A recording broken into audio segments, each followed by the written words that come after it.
Hello friends, myself Dr. R.K. Saini.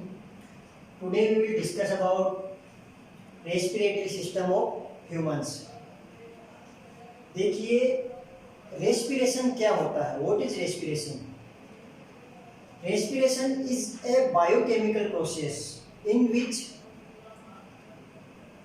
food particles are oxidized in cells to form energy, carbon dioxide and water.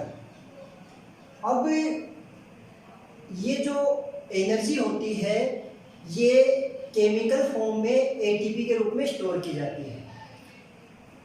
इस oxidation के लिए oxygen की जो requirement है वो हमारे रेस्पिरेटरी सिस्टम के द्वारा फुलफिल की जाती है। जो ह्यूमंस का रेस्पिरेटरी सिस्टम होता है वो इस तरह का होता है। इसमें जो ऑक्सीजन होती है, एनवायरमेंटल जो एयर होती है वो रेस्पिरेटरी ट्रैक्ट के थ्रू एंटर होती है और ये आगे जिस जिस प्रोसेस में गुजरती है उसकी अपन डिटेल्ड स्टडी आज इस टॉपिक के अंदर करेंगे।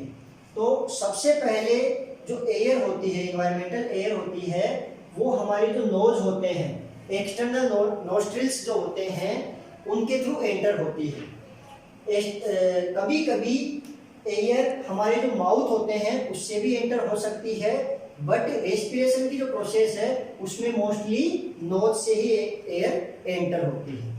जो एक्सटर्नल नोस्ट्रिल्स होते हैं वो नेजल पैसेज में खुलते हैं। जो नेजल पैसेज होता है उसमें कई सारे हेयर्स, इसके अलावा नेजल पैसेज में म्यूकस मेम्ब्रेन से कवर्ड कुछ बोन्स होती है जैसे कि नेजल, प्रीमैक्सिला, मैक्सिला एंड एथमोइड। ये जो बोन्स होती है इस पैसेज को काफी टेढ़ा मेढ़ा बना देती है, ये स्ट्रेट नहीं होता है। इसकी वजह से क्या होता है, इसका बेनिफिट क्या है? देखिए जो एयर होती है उसको अंदर एंटर होने में टाइम लगता है। टाइम लगने से एक तो उसका जो टेम्परेचर है वो बॉडी टेम्परेचर के इक्वल हो जाता है लंग्स में जाने से पहले। दूसरा, एयर के अंदर कई सारे डस्ट पार्टिकल्स, कई सारे माइक्रोब्स वगैरह होते हैं, वो म्यूकस मेम्ब्रेन से चिपक जाते हैं। इसके अलावा जो हेयर्स होते हैं वो भी एयर को फिल्टर करने का फंक्शन करते हैं। ये तो हो गया नेजल पैसेज का फंक्शन। अब इसके बाद नेजल पैसेज इंटरनल नेयर्स में ओपन होता है। इंटरनल जो नेयर्स होते हैं उससे ये नेजोफेरिंग्स में खुलता है।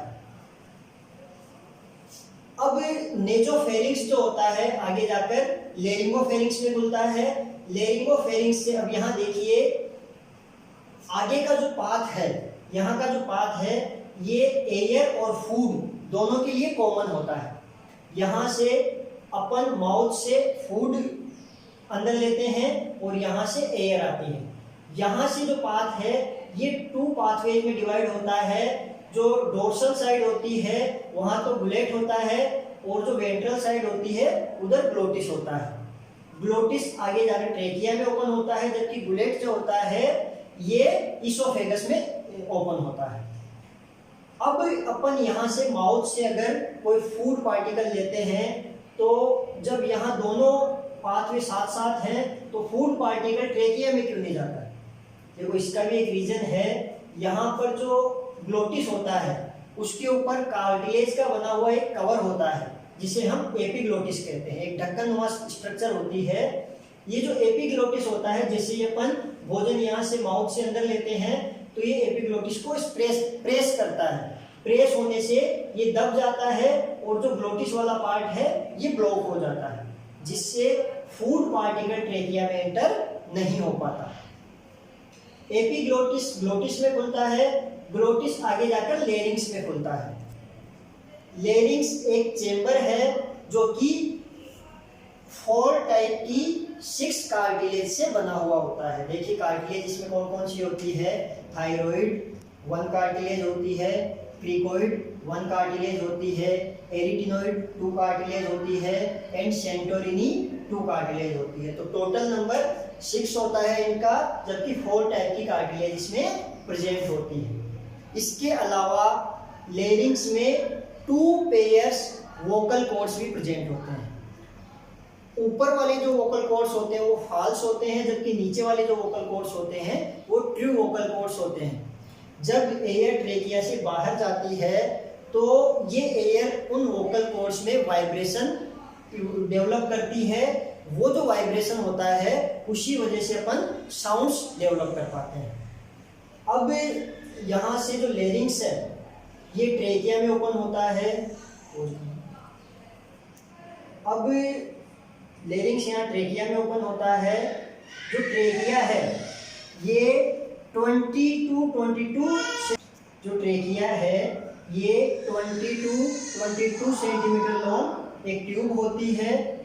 ट्रेकिया के इनर साइड में सी शेप्ड कार्टिलेज की रिंग्स प्रेजेंट होती है। ये जो रिंग्स होती है ये डोर्सल साइड में इनकम्प्लीट होती है। इनका फंक्शन क्या है, देखिए जब ये ट्रेकिया खाली होती है तो उस टाइम ये जो कार्टिलेज रिंग्स होती है ये इसको पिचकने से रोकती है, जिससे इसका जो पाथ है, रेस्पिरेटरी पाथ है, ये ब्लॉक ना हो पाए। अब ये ट्रेकिया थोरेसिक कैविटी में जाकर 2 ब्रांचेज में डिवाइड हो जाती है।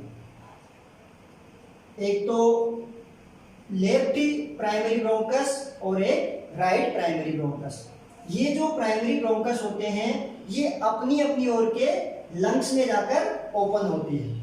अब एंटर होती है।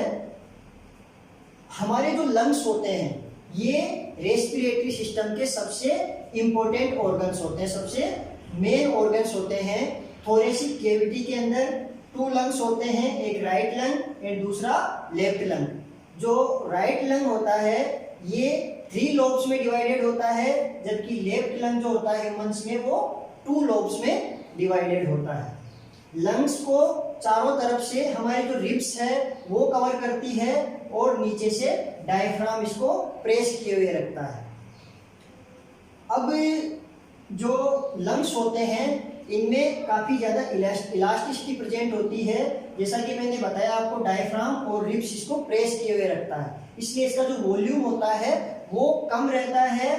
जैसे ही हमें श्वास जो एयर होती है वो अंदर लेनी होती है तो डायफ्राम नीचे की ओर दब जाता है और रिब्स ऊपर की ओर मूव करते हैं, जिससे लंग्स फैल जाते हैं और इसका वॉल्यूम बढ़ जाता है, जिससे हवा जो एयर होती है वो ऑटोमेटिकली ट्रेकिया से होते हुए अंदर आती है।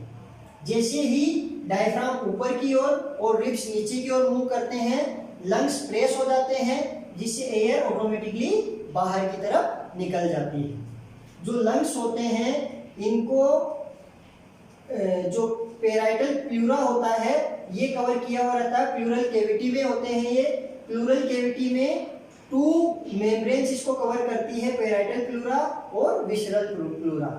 जो पेराइटल प्लूरा और विसरल प्लूरा होता है इन दोनों के बीच में प्लूरल कैविटी प्रेजेंट होती है। प्लूरल कैविटी में प्लूरल फ्लूइड फील्ड होता है। इस प्लूरल कैविटी में कोई भी एयर नहीं पाई जाती है। अगर एक्सीडेंटली प्लूरल कैविटी में एयर आ जाती है तो जो हमारे लंग्स हैं वो पिचक जाते हैं। अब यहाँ से जो ट्रेकिया है यहाँ से ये प्राइमरी ब्रोंकस में डिवाइड हुई, इसके बाद ये प्राइमरी ब्रोंकस सेकेंडरी ब्रोंकस में डिवाइड होते हैं, फिर सेकेंडरी ब्रोंकस टर्सरी ब्रोंकस में डिवाइड होते हैं। यहाँ तक का ये जो पार्ट है इसे हम ब्रोंकियोलर ट्री कहते हैं। जो ब्रोंकियोलर ट्री होता है इसमें सी शेप्ड कार्टिलेज प्रेजेंट होती है और इसमें गैसेज का एक्सचेंज नहीं होता।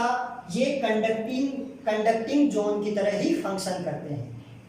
इसके बाद जो टर्सरी ब्रोंकस होता है ये ब्रोंकियोल्स में डिवाइड होता है। ब्रोंकियोल्स आगे जाकर रेस्पिरेटरी ब्रोंकियोल्स में और रेस्पिरेटरी ब्रोंकियोल्स आगे जाकर एल्वियोलर डक्ट्स में डिवाइड होते हैं।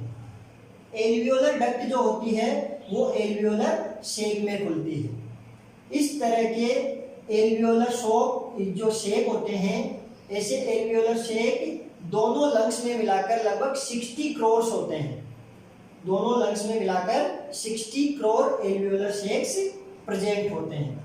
यहाँ से ब्रोंकियोल से लेकर एल्वियोलर सेक तक की जो स्ट्रक्चर है इसे हम रेस्पिरेटरी ट्री कहते हैं, जो गैसेज के एक्सचेंज का फंक्शन करता है। अब यहाँ पर देखिए, जो एल्वियोलर सेक है इसकी जो एपिथेलियम है ये स्क्वेमस एपिथेलियम होती है, जो काफी थिन होती है। इन एल्वियोलर सेक के चारों ओर ब्लड कैपिलरीज का एक रेटिकुलम प्रेजेंट होता है, काफी बारीक बारीक ब्लड कैपिलरीज इसमें प्रेजेंट होती है। अब ये ब्लड कैपिलरीज की एंडोथेलियम, एल्वियोलर सेक की एपिथेलियम और इन दोनों के बीच में प्रेजेंट जो बेसल मेम्ब्रेन होती है, ये तीनों मेम्ब्रेन्स मिलाकर रेस्पिरेटरी मेम्ब्रेन कहलाती है, जिसकी थिकनेस 0.2 माइक्रोमीटर होती है। ये जो रेस्पिरेटरी मेम्ब्रेन है ये ऑक्सीजन एंड कार्बन डाइऑक्साइड के लिए कंप्लीटली परमेबल होती है। जब हम एयर को अंदर लेते हैं तब यहाँ ऑक्सीजन की कॉन्सेंट्रेशन ज़्यादा होने से ऑक्सीजन डिफ्यूज होकर ब्लड कैपिलरीज में चली जाती है, और ब्लड कैपिलरीज में कार्बन डाइऑक्साइड की कॉन्सेंट्रेशन ज़्यादा होने से कार्बन डाइऑक्साइड यहाँ से डिफ्यूज होकर एल्वियोलर सेक में आ जाती है। इस तरह से जो हमारा रेस्पिरेटरी सिस्टम होता है ये रेस्पिरेशन का फंक्शन कंप्लीट करता है। ये पूरा रेस्पिरेटरी ट्रैक्ट है जो मैंने आपको डायग्राम की हेल्प से पूरा एक्सप्लेन किया है। थैंक्स।